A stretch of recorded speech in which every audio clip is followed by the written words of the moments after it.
सो आगे देखेंगे Golgi apparatus. Camillo Golgi this name of the scientist. So उसने Golgi को फर्स्ट ऑब्जर्व किया था कि कुछ स्टेन रेटिकुलर स्ट्रक्चर्स है जो न्यूक्लियस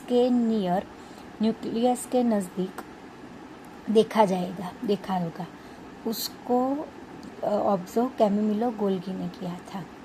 सो उसके बाद कुछ समय बाद कैमिलो गोल्गी पर से गोल्गी बॉडीज उसने नाम दिया। उसके नाम के आधार पर ही गोल्गी एपार्टस का नाम गोल्गी एपार्टस हुआ। तो मेन क्वेश्चन आ सकता है कि किसने देखा था, किस साइंटिस्ट के नाम पर गोल्गी एपार्टस है। तो मैं यहाँ पर अंडरलाइन कर देती हूँ कि कैमिलो गोल्गी, राइट। 1898 में उन्होंने फर्स्ट ऑब्जर्व किया था। उनके नाम पर ही गोल्गी एपार्टस नाम हुआ। सो वो स्ट्रक्चर कैसा दिखता है? तो first of all Golgi apparatus consist of many flat disc shaped sacs और सिस्टर्नी। उस सेक्स को सिस्टर्नी भी कहते हैं। कैसी होती है वो? फ्लैट डिस्क शेपेड, राइट, सेक्स और सिस्टर्नी ऑफ उसकी वैल्यू वो कैसी 0.5 माइक्रोन टू 1 माइक्रोमीटर डायमीटर धराती है, राइट।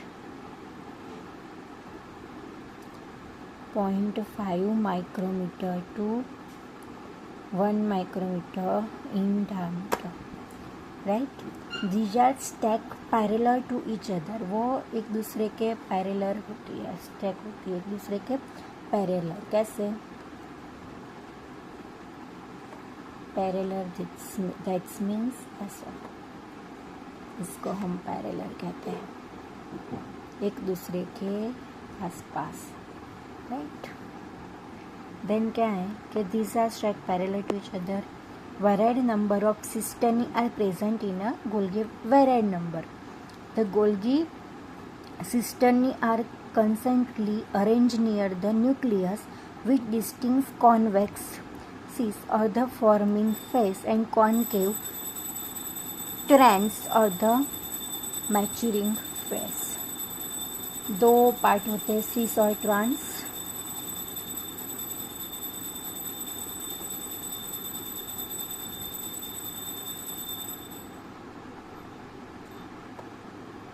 सिस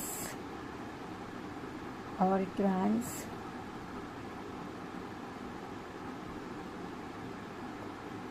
सिस और ट्रांस, राइट। फिगर में मैं दिखाती हूँ। जैसे कि हमने देखा कि एक दूसरे के नज़दीक होती है, दैट्स मीन्स वो होती है सिस्टम। वो एक दूसरे के पैरेलल और नज़दीक होती है, नियर द न्यूक्लियस।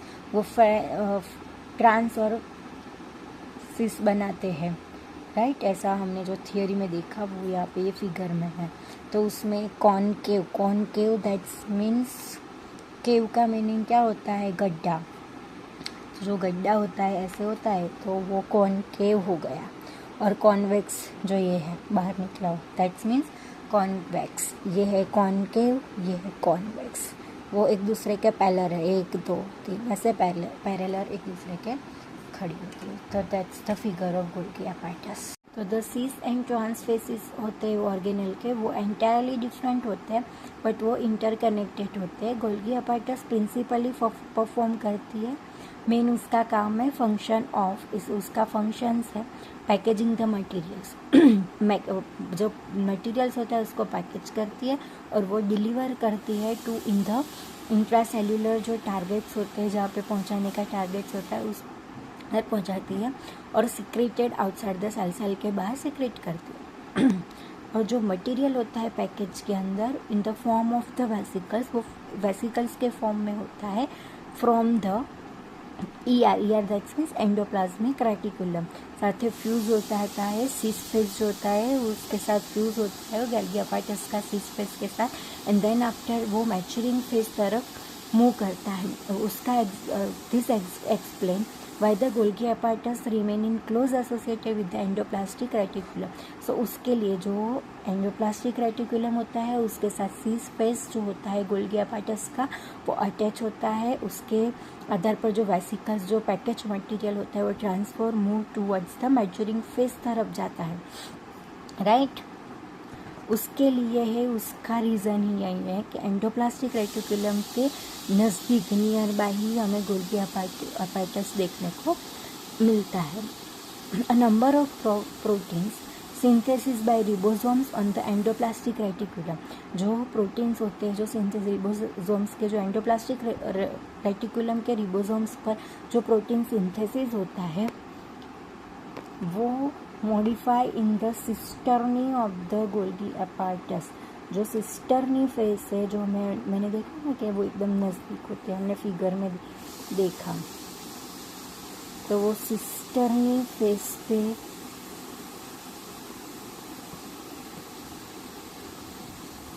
वहाँ पे वो मॉडिफाइड होते हैं जो रिबोसोम्स जो एंडोप्लास्टिक रेटिकुलम के रिबोसोम्स पे जो प्रोटीन सिंथेसाइज होते हैं वो मॉडिफाइड होते हैं in the cisternae of the Golgi apparatus before they are release from its trans face में रिलीज होने के पहले। Golgi apparatus is the most important site of formation of the glycoproteins and glycolipids. It's the main content glycolipids and glycoproteins.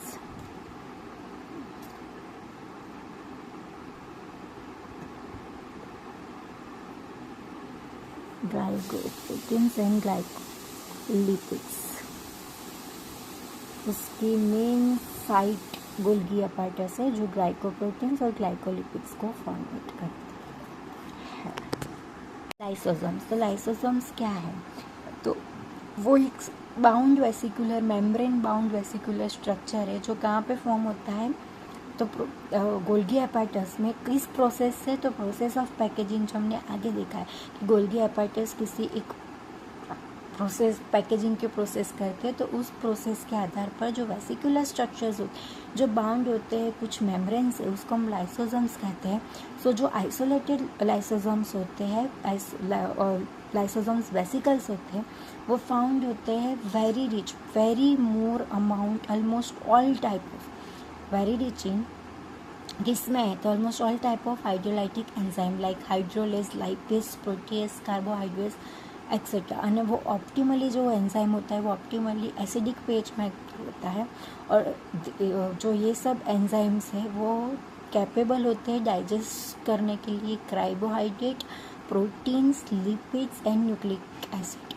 ये सबको body में digest करने के लिए लाइसोसोम्स का जो एंजाइम हमने देखा हाइड्रोलाइटिक एंजाइम्स देखा जहाँ पे lysosomes vesicle very rich almost all amounts में हमें मिलते हैं, तो ये काम करते हैं। सो आगे देखते हैं वैक्यूल्स। वैक्यूल्स क्या है, तो एक मेम्ब्रेन बाउंड स्पेस है इन फाउंड इन साइटोप्लाज्म। साइटोप्लाज्म के अंदर हमें दिखती है एक मेम्ब्रेन बाउंड स्पेस, उसको हम कहते हैं वैक्यूल्स। वैक्यूल्स क्या कंटेंट उसके अंदर क्या होता है, तो its contents water sap excretory products and other material not useful for the cell. जो सेल के लिए यूजफुल नहीं है वो कंटेंट्स वैक्यूल्स के अंदर हमें दिखने को मिलते हैं like water sap excretory products and other material. Vacuoles inbound in single membrane called tonoplast. तो जो सिंगल मेम्ब्रेन पे single membrane called tonoplast, right.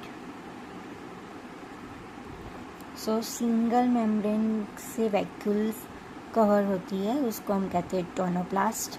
In plant cells, the vacuoles can occupy up to 90% of the volume of the cell.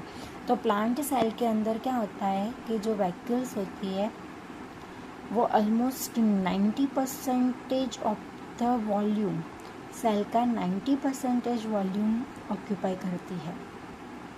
In plants tonoplast that's mean single membrane vacuoles जो bound होती है उसको हम tonoplast कहते हैं। Facilitate the transport of a number of ion and other material, वो facilitate करती है ट्रांसपोर्ट करने के लिए number of ions and other material against concentration gradients, जो कंसंट्रेशन ग्रेडियंट्स होते हैं उसके अगेंस्ट इनटू द वैक्यूल्स के अंदर, right. Hence, their concentrate is significantly higher in the rock than in the cytoplasm.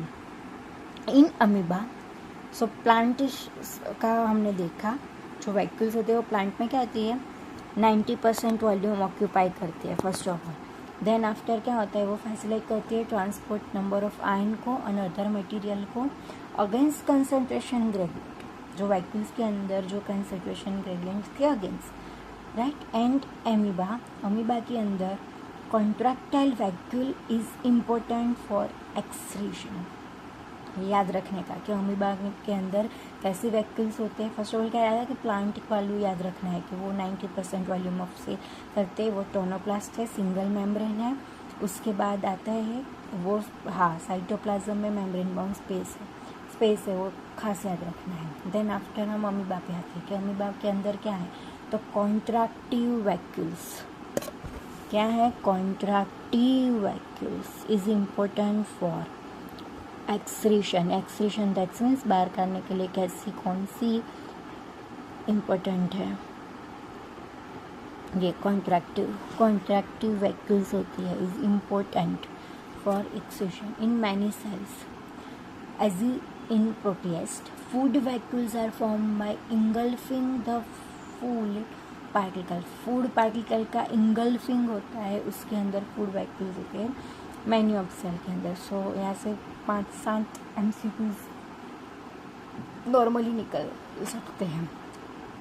क्या है, कहाँ पे है, कितने % वॉल्यूम है, like 90% of volume plant cell के अंदर। टोनोप्लास्ट जो सिंगल मेम्ब्रेन है उसको हम टोनोप्लास्ट कहते हैं। कॉन्ट्रैक्टाइल वैक्यूल्स क्या है, तो वो अमीबा के अंदर इम्पोर्टेंट फॉर एक्सक्रीशन है। मैनी अदर में फूड वैक्यूल्स होते हैं जो फूड पार्टिकल का इंगल्फिंग प्रोसेस से फूड वैक्यूल्स फॉर्म होती है। So that's vacuole. Mitochondria specifically strain not easily visible under the microscope में वो इजीली हमें विजिबल नहीं होती। नंबर ऑफ माइटोकॉन्ड्रिया जो होते हैं वो पर सेल वेरिएबल होते हैं, कितने नंबर्स में माइटोकॉन्ड्रिया में देखने को मिलेगा, वो सेल हर एक सेल में हर एक अलग अलग डिफरेंट काइंड ऑफ नंबर से मिलती है।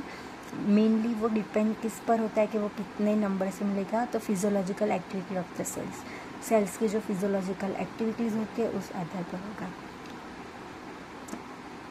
इन term of even the cells की फंक्शंस क्या है, कितनी एनर्जी लगती है, उस आधार पर माइटोकॉन्ड्रिया का डिफरेंट होगा।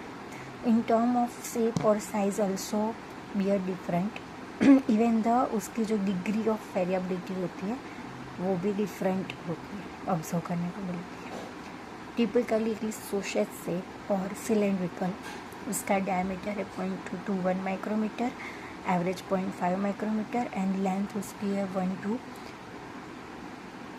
4.1 micrometer. So diameter 0.221 micrometer, average 0.5 micrometer और उसकी लेंथ होती है 1 to 4.1 माइक्रोमीटर। ईच माइटोकॉन्ड्रिया अलग अलग वो डबल मेम्ब्रेन बाउंड स्ट्रक्चर है। ये नीट में पूछा गया क्वेश्चन है कि वो सिंगल मेम्ब्रेन है या डबल मेम्ब्रेन है। तो mitochondria is a double membrane bound structure, right. हमने देखा कि माइटोकॉन्ड्रिया 2 मेम्ब्रेन बाउंड होती है, इनर और आउटर लेयर। सो डबल मेम्ब्रेन है, इसमें इनर और आउटर लेयर ऐसे हम करते हैं, और वो डिवाइड होते हैं, जो 2 लेयर होते हैं वो डिवाइड होते हैं 2 compartment. This takes into the 2 aqueous compartment, तो वो 2 कंपार्टमेंट में डिवाइड होते हैं। Example like outer compartment and the inner compartment. तो जो इनर कंपार्टमेंट होता है उसको हम क्या बोलते हैं, मैट्रिक्स बोलते हैं, उसको हम बोलते हैं matrix, right. The outer membrane होती है जो वो जो इनर मेम्ब्रेन होती है उसमें हम मैट्रिक्स बोलते हैं, और जो आउटर मेम्ब्रेन होती है वो कंटिन्यूसली एक दूसरे के साथ लिमिटेड होकर उसकी ऑर्गेनेल्स की बाउंड्री बना देती है। और इनर मेम्ब्रेन होती है वो लार्ज नंबर ऑफ इनफोल्डिंग, वो एक दूसरे के अंदर फोल्ड में होती है, ऐसे होती है। मैं ड्रॉ करके दिखाती हूँ, ऐसे ऐसे इनफोल्ड में वो होती है, राइट। तो उसको हम सीधा करेंगे तो सरफेस एरिया बढ़ जाएगा, राइट। ये हमने ऐसे ऐसे किया, उसके बदले में ऐसे करूँगी तो वो सरफेस एरिया बढ़ जाएगा, राइट। सो वो जो होती है वो इनफोल्डिंग होती है, उसको हम क्रिस्टे कहते हैं टूवर्ड्स द मैट्रिक्स। और वो जो क्रिस्टा जो है उसको हम क्रिस्टे कहते हैं। तो जो क्रिस्टे होती है वो उसको सरफेस एरिया को इंक्रीज करती है, राइट। और टू मेम्ब्रेन जो होती है उसके अपने अपने स्पेसिफिक एंजाइम्स होते हैं जो उसके माइटोकॉन्ड्रिया के फंक्शंस के लिए एसोसिएटेड होते हैं, काम करने के लिए होते हैं। माइटोकॉन्ड्रिया जो है वो साइट्स ऑफ एरोबिक रेस्पिरेशन, वो क्या है, sites of aerobic respiration. Underline करती हूँ मैं, साइट्स ऑफ एरोबिक रेस्पिरेशन। तो एरोबिक रेस्पिरेशन क्या है, तो एरोबिक रेस्पिरेशन के अंदर वो मेटाबॉलिक प्रोसीजर है इन विच उसके अंदर वो सेल के अंदर होती है, उसमें यूज़ होता है oxygen to break down the glucose, fats and amino acid, और वो प्रोड्यूस करते हैं एनर्जी। और जो एनर्जी प्रोड्यूस होती है वो एटीपी के फॉर्म में प्रोड्यूस होती है, राइट। सो वो site of the aerobic respiration है, और उसके आधार पर सेल्यूलर एनर्जी एटीपी को वो फॉर्म करते हैं, एटीपी को वो फॉर्म करते हैं, बराबर। इसके लिए वो एटीपी प्रोड्यूस करते हैं, उसके लिए उसको पावर हाउस कहा जाता है, उसको हम पावर हाउस कहते हैं,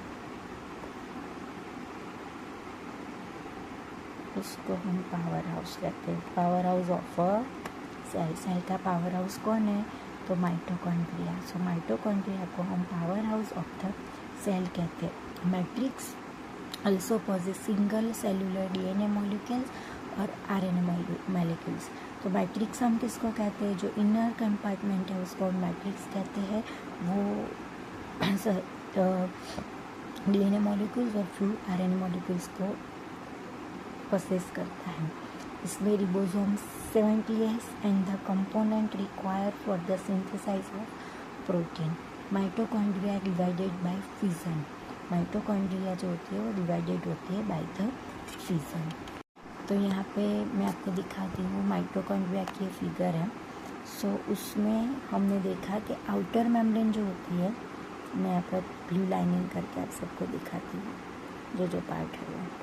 आउटर मेम्ब्रेन जो होती है वो ऑर्गेनल्स की बाउंड्री बना देती है। तो ये आउटर मेम्ब्रेन जो है वो उसकी बाउंड्री बना देती है, राइट। देन इनर मेम्ब्रिया क्रिस्टी बनाती है, वो ट्यूबुलर स्ट्रक्चर लाइक होता है, वो सरफेस एरिया को बढ़ाती है। उसके अंदर इनर जो होते हैं उसको हम मैट्रिक्स कहते हैं। इनर जो मेम्ब्रेन होती है उसको हम उसको कॉल करते हैं हम मैट्रिक्स। सो इनर मेम्ब्रेन होती है वो एक क्रिस्टी बनाती है जो ऐसे होते हैं, वो सरफेस क्रिस्टी जो होती है वो सरफेस एरिया बढ़ाती है, राइट। और ये इंटर मेम्ब्रेन स्पेस है दो के बीच, एक आउटर मेम्ब्रेन है ये और ये इंटर मेम्ब्रेन है, राइट। मैं लाइन करके ड्रॉ करके बताती हूँ, मैं जो बोलूँगी ऐसे फोकस करिएगा। ये आउटर मेम्ब्रेन है और ये इनर मेम्ब्रेन है, राइट। तो ये दो के बीच की जो स्पेस है उसको हम इंटर मेम्ब्रेन स्पेस कहते हैं, राइट। ये क्रिस्टी है जो tubular structure in the mitochondria. ये इनर मेम्ब्रेन है, या आउटर मेम्ब्रेन है जो बाउंड्री बनाती है, राइट। जैसे कि हमने देखा थियोरी में, यहाँ पे मैं फिर से थियोरी दिखाती हूँ, right. The inner compartment is called matrix, जो इनर कंपार्टमेंट है उसको हम मैट्रिक्स कहते हैं, राइट। इनर कंपार्टमेंट्स को हम मैट्रिक्स कहते हैं।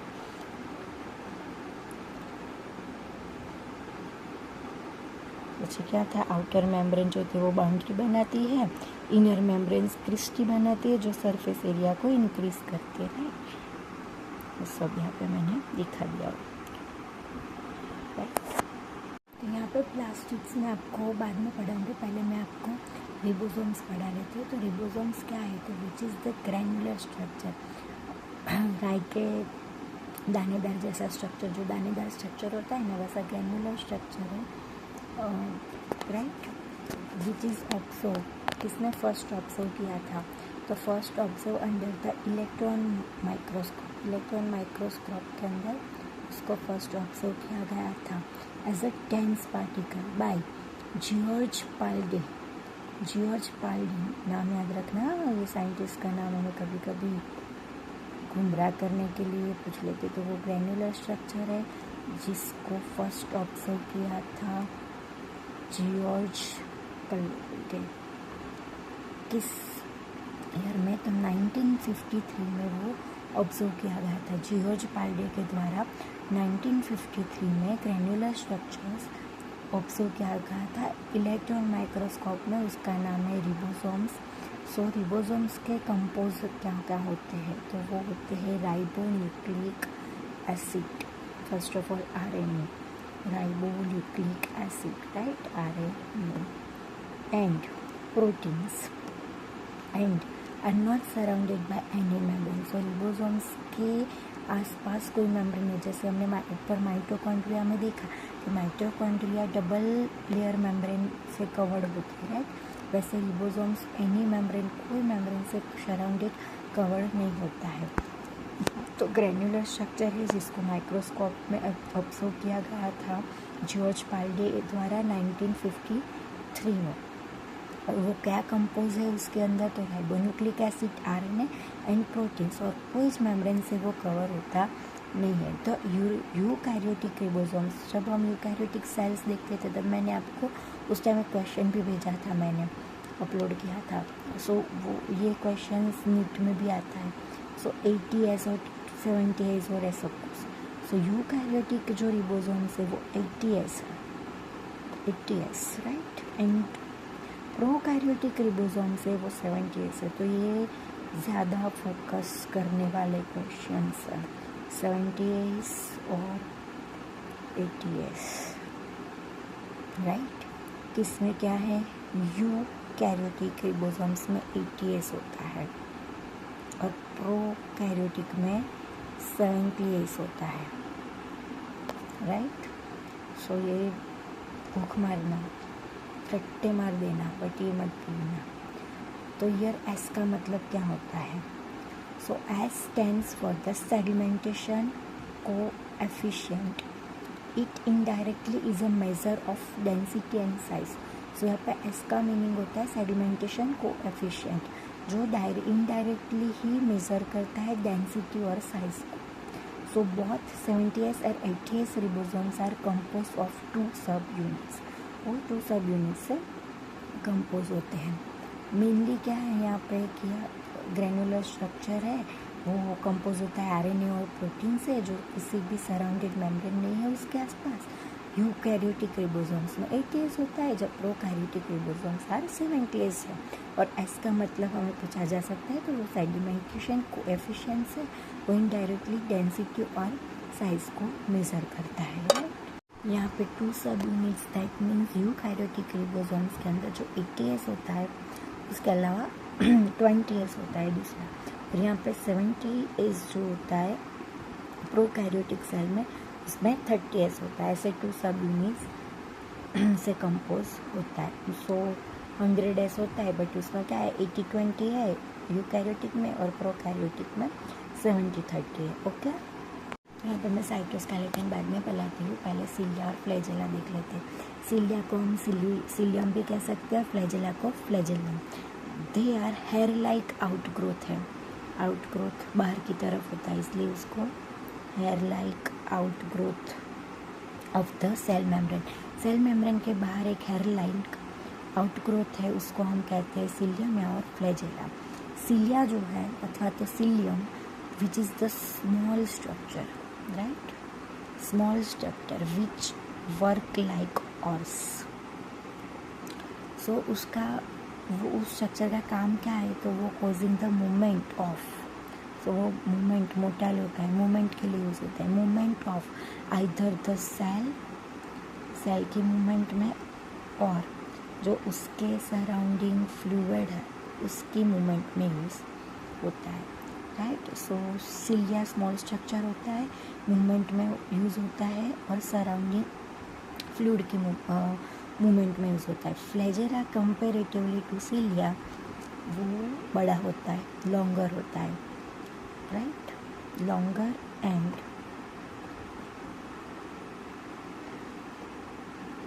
लॉन्गर होता है वो,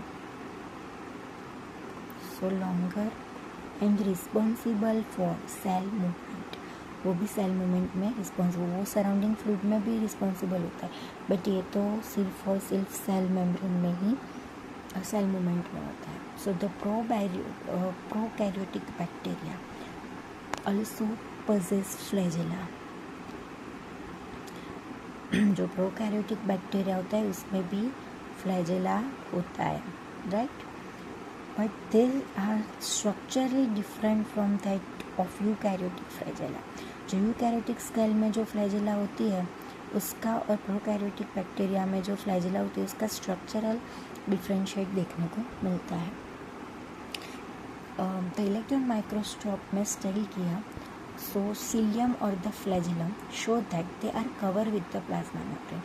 सो वो दोनों कवर होते हैं प्लाज्मा मेम्ब्रेन से।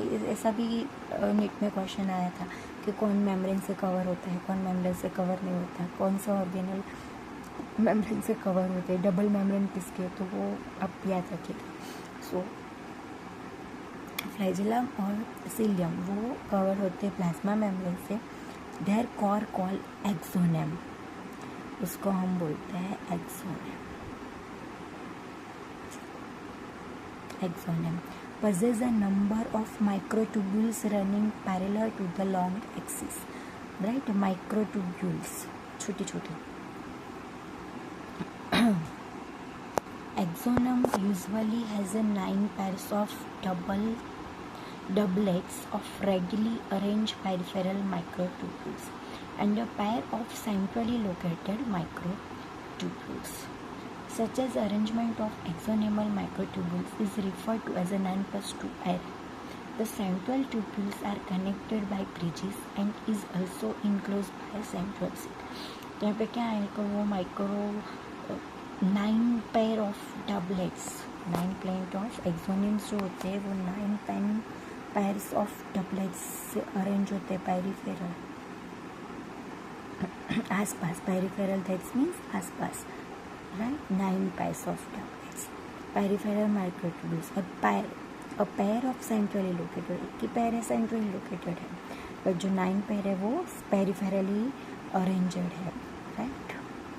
सो वो रिफर 9+2 array, तो that's remember 9+2 array, right.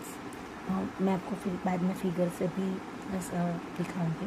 Central tubules are connected by bridges and it also enclosed by a central seat. Central जो tubules है वो connected एक bridges से connect होती है, वो also central seat से enclosed होती है, which is connected to one of the tubules of each peripheral doublets by a radial spoke. There are 9 radial spokes. Peripheral doublets are also interconnected by linkers. Both the cilium and flagellum emerge from centriole-like structure called the basal body. वो एक centriole like structure बनाते हैं उस psyllium और flagellum, उसको हम basal body कहते हैं।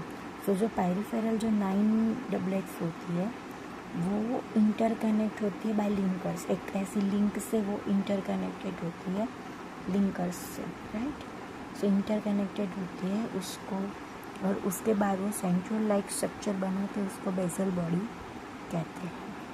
What is the figure of flagellum or centriole, right? जो हमने आगे थ्योरी में देखा, तो वो कवर होती है प्लाज्मा मेम्ब्रेन से। अब मैं ड्रॉ करके आपको यहाँ पे दिखाती हूँ कि वो कवर होती है, हमने क्या देखा कि वो प्लाज्मा मेम्ब्रेन से कवर होती है, तो that's the plasma membrane, right. That's अब ये लगी जो खाली स्पेस है वो।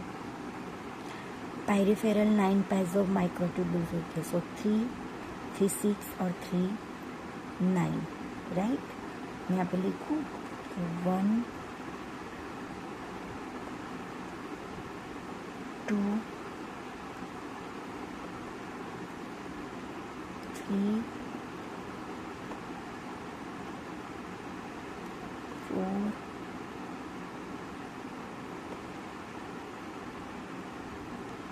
5 6 7 8 और 9। सो 9 पेरिफेरल पैर में होती है, राइट, माइक्रोट्यूबुल्स जो हमने देखा। देन वो जो 9 पेरिफेरल ट्यूबुल्स है वो बीच में से कनेक्टेड है, लाइक इंटर डबल ब्रिज। ये छोटी सी लाइन दिख रही है, मैं यहाँ पे ब्लू कलर की लाइन भी कर देती हूँ। छोटी सी जो लाइन है ना सब में दिखती है, देखिए यहाँ पे भी है, वो इंटर कनेक्ट होती है इंटर डबलेट ब्रिज से, राइट। देन एक ही सेंट्रल माइक्रोट्यूबुल्स होती है, तो ये एक ही सेंट्रल माइक्रोट्यूबुल्स है जो सेंट्रल में होती है, राइट। और ये रेडियल है जो यहाँ से यहाँ तक बीच में जाती है, दैट्स रेडियल। पता चला। और फिर से मैं आपको थियरी दिखाती हूँ। रेडियल स्पोक इसको कहते हैं, जो लास्ट में हमने देखा ना वो लिंकर्स होते हैं वो, राइट। देखिए यहाँ पे मैं फिर से थियरी को कहती हूँ कि 9 pair ऑफ डबलेट्स होते हैं, राइट। 9 pairs ऑफ डबलेट्स होते हैं जो अरेंज होते हैं पेरिफेरल माइक्रोट्यूबुल्स से, राइट, माइक्रोट्यूबुल्स से। सो मैं आपको, और वो कनेक्टेड होते हैं ब्रिज से और सेंट्रल सिट से कवर होते हैं। जो मेम्ब्रेन होती है वो मैं आपने दिखाई, राइट। मैं यहाँ पे फिर से फिगर दिखाती हूँ आप सबको।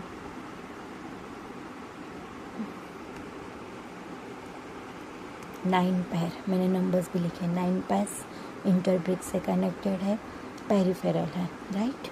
वो हो गया। अब फिर से यहाँ पे दिखाती हूँ, बेजल बॉडीज, लिंकस, राइट। और कौन से हैं, बस radial spoke,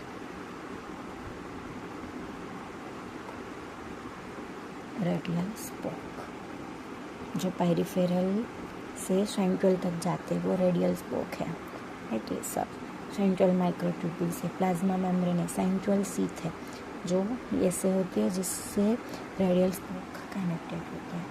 so that's the figure of, right, cilia और फ्लैजेला जो इलेक्ट्रॉन माइक्रोस्कोप में दिखाई जाती है, राइट।